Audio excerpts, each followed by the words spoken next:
નમસ્કાર મિત્રો જો તમારા જોડે પણ BHEL નો શેર હોય તો આ વિડીયોને પૂરેપૂરો જોજો કેમ કે BHEL ના શેર ધારકો માટે સારા સમાચાર આવ્યા છે।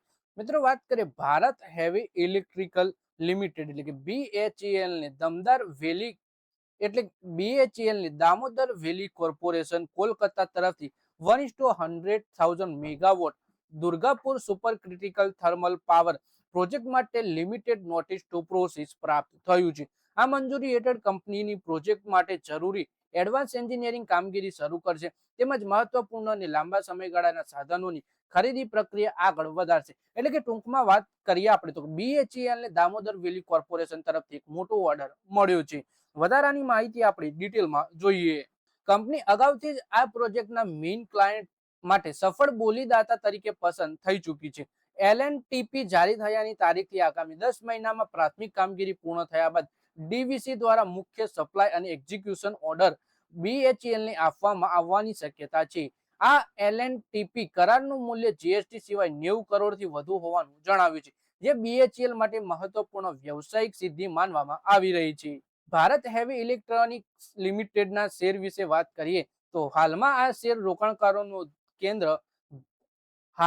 રોકાણકારોના ધ્યાનનું કેન્દ્ર બન્યા છે। આ શેર કંપનીનું માર્કેટ કેપ 1.31 લાખ કરોડથી વધુ છે, જ્યારે શેરનો ભાવ 377 રૂપિયાની આસપાસ ટ્રેડ થઈ રહ્યો છે। તાજેતરમાં કંપનીને મળેલા નવા પ્રોજેક્ટ્સ અને ઓર્ડરના કારણે બજારમાં BHELના શેર સકારાત્મક માહોલમાં જોવા મળી રહ્યા છે। શેરનો પી રેશિયો 82 હોવાનું દર્શાવે છે। રોકાણકારો કંપનીના ભવિષ્યના વિકાસ પર મોટો વિશ્વાસ વ્યક્ત કરી રહ્યા છે। કંપનીના નાણાકીય આંકડાઓ પર નજર કરીએ તો BHEL ની બુક વેલ્યુ 75.1 છે, જ્યારે ROCE 8.51% છે અને ROE 6.29% નોંધાયું છે। કંપની પાસે 25,450 કરોડથી વધુ રિઝર્વ છે, તેની નાણાકીય મજબૂતાઈ દર્શાવે છે। બીજી તરફ કંપની પર 8,187 કરોડનું દેવું પણ છે, જેને રોકાણકારોએ ધ્યાનમાં લેવું જરૂરી છે। છેલ્લા એક વર્ષમાં દરમિયાન શેરહોલ્ડરની સંખ્યામાં વધારો થયો છે, કંપની પ્રત્યે વધતા વિશ્વાસનો સંકેત માનવામાં આવે છે।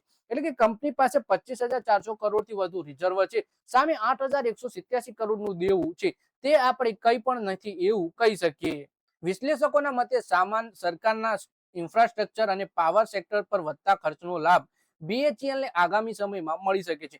જો કે કંપની સતત નવા ઓર્ડર મેળવતી રહેશે અને તેની આવક તથા નફામાં સુધારો થશે તો શેરમાં લાંબા ગાળે વૃદ્ધિ જોવા મળી શકે છે। કોઈ પણ રોકાણ કરતા પહેલા કંપનીના મૂલ્યાંકન, જોખમો અને બજારની સ્થિતિનું યોગ્ય વિશ્લેષણ કરવું જરૂરી છે। તો મિત્રો આ વિડીયોમાં વાત કરીએ આપણે BHEL ના શેર વિશે, જેમાં કંપનીને એક 90 કરોડ રૂપિયાનો ઓર્ડર મળ્યો છે।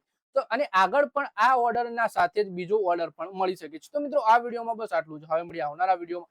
ત્યાં સુધી વિડીયોમાં લાઈક કરો, કોમેન્ટ કરો અને વિડીયો પોતાના મિત્રો સાથે ફેસબુક, ઇન્સ્ટાગ્રામ, વોટ્સએપ બધી જગ્યાએ શેર કરો। શેર બજારની આવી જ માહિતી ગુજરાતીમાં જોવા માટે તમે ચેનલને સબસ્ક્રાઇબ કરી ઘંટડી દબાવી દેજો અને આપણા ફેસબુક પેજને પણ ફોલો કરી લેજો।